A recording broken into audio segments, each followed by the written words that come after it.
Now, the Confessing Church's Provisional Administration did reject Nazi ideology and racism insofar as it believed the Nazi views violated Christian orthodoxy. So they insisted, for instance, that Jews should still be part of the church. But in terms of society and politics, they said, and maybe office holding in the church, then they accepted the idea of the segregation of Jews. Now, a few confessing church Christians, such as this woman, Marga Musil, director of Protestant welfare services in part of Berlin, called the church to denounce the regime's racial policies. She pointed out that Christian children were attacking Jewish children, and that the state's attacks on interracial marriages violated the church's obligation to defend marriage. And she pointed out that economic legislation was driving Jews into poverty. Finally, in 1936, you got to remember, the Nazis were not killing Jews at this point. All their policies are moving in the direction of segregation. In 1936, finally, the Confessing Church began to take action to support struggling Jewish Christians and to protest Nazi policy. The Provisional Church Administration wrote a secret memo to Hitler, saying, "If in the framework of National Socialist ideology, an anti-Semitism is forced upon the Christian that obliges him to hate the Jews, then the Christian commandment to love one's neighbor stands in opposition to this." It was a bold statement, but those who wrote it found themselves sent to concentration camps. 2 years later, in 1938, the Confessing Church issued a liturgy that pleaded with God to forgive certain national sins, including the injury and destruction of life, the breaking of marriages, the confiscation of property, and the slandering of reputations. But this liturgy was severely criticized by church authorities. And that year, the Nazis unleashed a brutal wave of violence and vandalism against Jews and Jewish property that became known as Kristallnacht. And only a few church leaders spoke out in opposition, and a number of those were imprisoned. The Confessing Church did establish a central relief office to support struggling Christian Jews and to help them emigrate from Germany. And in early 1939, the Confessing Church established schools for Jewish children. But gradually, the government shut down these efforts. Some confessing leaders continued to act clandestinely to protect the Jews. But when the war broke out in 1939, that too became very difficult. Now, the Catholic Church followed the same policy toward Hitler as it did toward other anti-Catholic regimes. Eugenio Pacelli, who would become Pope Pius XII, negotiated an agreement or a concordat with Hitler in 1933. In it, Hitler promised to preserve the church's freedom. This is what the Catholic Church wanted. For its part, the Catholic Church agreed to dismantle its political party, the Catholic Center Party, and Catholic trade unions, and to ban Catholic clergy from political activity. This is what Hitler wanted. He wanted the Catholic Church to no longer oppose the Nazi regime, so that was the compromise. We won't oppose you. We'll dismantle these organizations. You give us our freedom. Now, as Nazi policies intensified, both against Jews and harassing the church, the Catholic leadership protested because Hitler never really honored the Concordat the way they had hoped. On Palm Sunday, 1937, Pope Pius XI, who was Pope before this man, Pius XII, issued an encyclical to be read from every pulpit, condemning the presuppositions of racism and the harassment of the church. He also issued a separate encyclical condemning communism in much harsher terms. All of this characterized the situation up to 1939. Increasingly segregational policies and increasing economic persecution of the Jews, confiscation of property, prohibiting of marriage between Jews and Aryans and so forth, and then sometimes violence and vandalism, but no systematic killing. But everything would change in 1939 when World War II broke out. Now, German propaganda, which was of course heavily state-controlled, portrayed World War II as a defensive war to reverse the grievances of the Treaty of Versailles, and ultimately to protect Germany against the evils of communism. In that sense, what's going on right now in Russia under Putin is very similar. Many Russians don't have free access to media. They only hear the Russian version. And so many Protestants in Germany saw the war as a defensive war, defending Germany, reasserting for Germany its rights taken away by the Allies after World War I, and essential to defend against communism. Now, it's true that the clergy were not enthusiastic. In fact, Germans in general were not enthusiastic when the war broke out. It was the complete opposite of World War I, when everyone was very enthusiastic.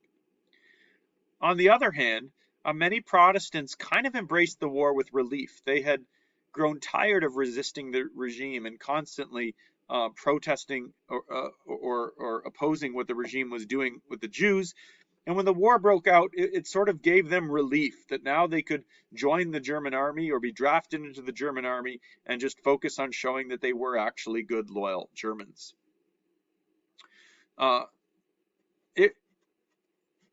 Few doubted that submitting to the state in the war was the right thing to do.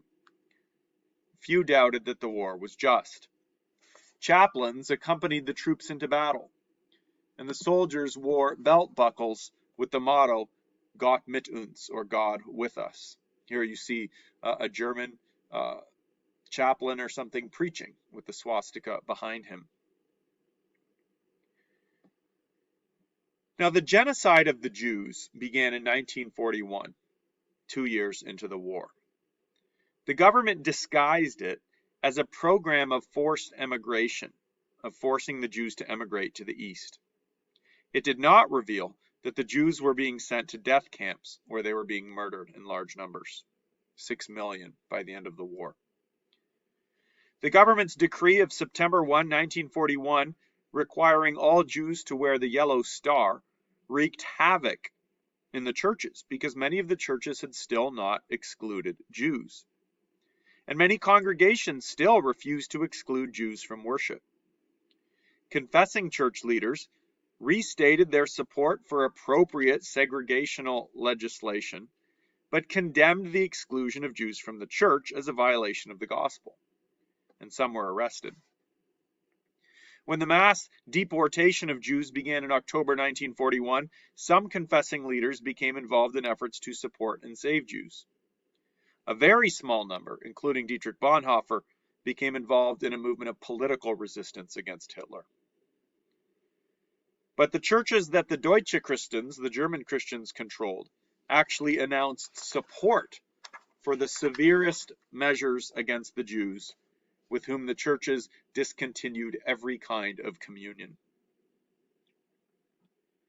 By this time, the only church leaders who could get away with criticizing the regime were bishops, who were so prominent that the Nazi government didn't dare arrest them for fear of losing popular support. And even these bishops had to be very careful and discreet.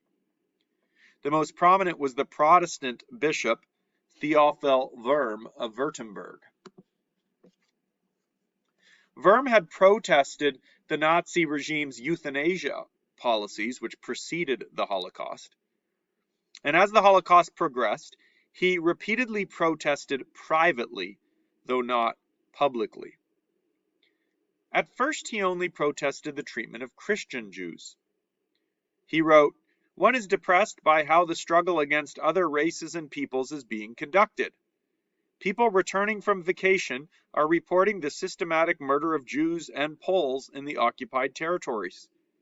Even those who years ago considered Jewry's dominance in the most diverse areas of public life to be severely detrimental cannot accept that one people is justified in exterminating another people with measures that affect every individual, regardless of personal culpability. Such actions, he insisted, violated the clear divine commandment." So notice, he's okay with anti-Semitism. He believes in the anti-Semitic struggle, but he doesn't think it's justified to kill Jews. Okay, so he supports a kind of anti-Semitism within biblical limits, as he views it.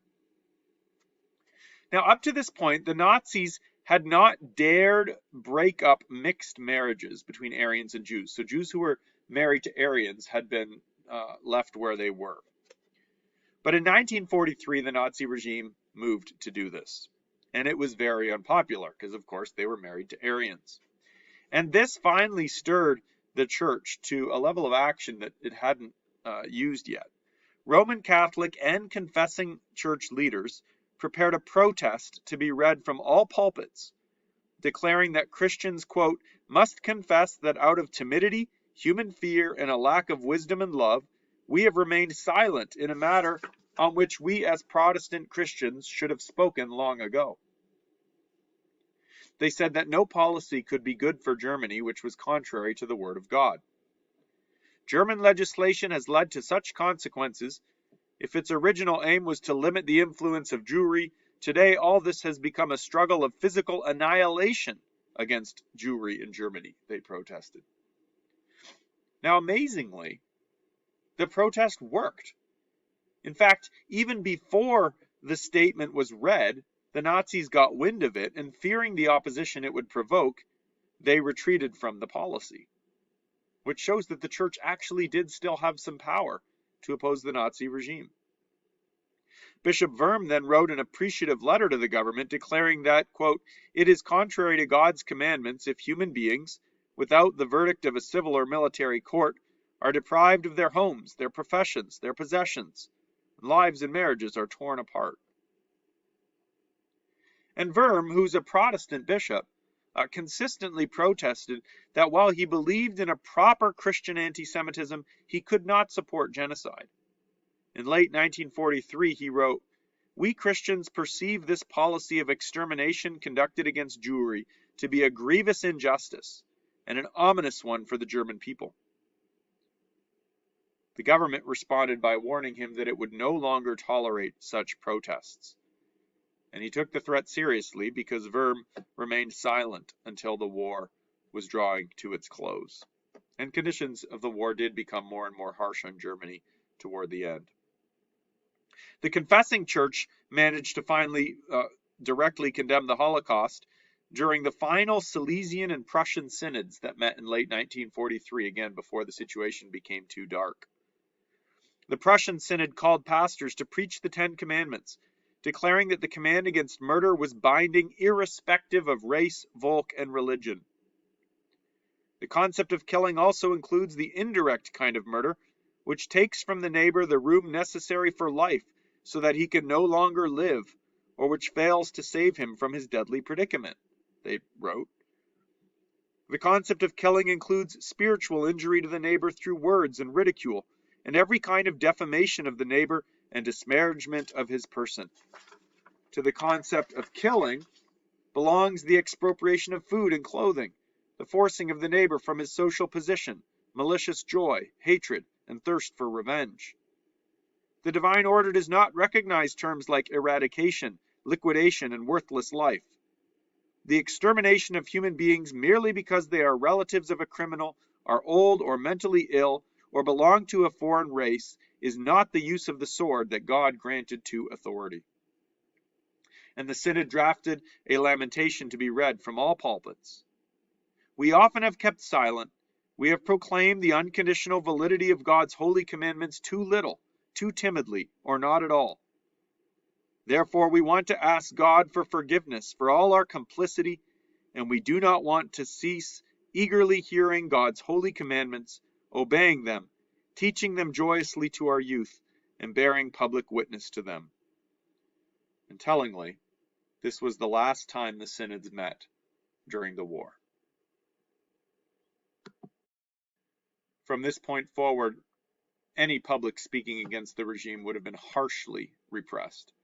And from this point forward, the bombing campaign and the attack by the Allies coming ever closer to the German heartland and finally sweeping over the German heartland was such that there was no more room anymore for any sort of opposition or public statement or even any ability for church gatherings. In other words, the time for witnessing against the Holocaust was now too late.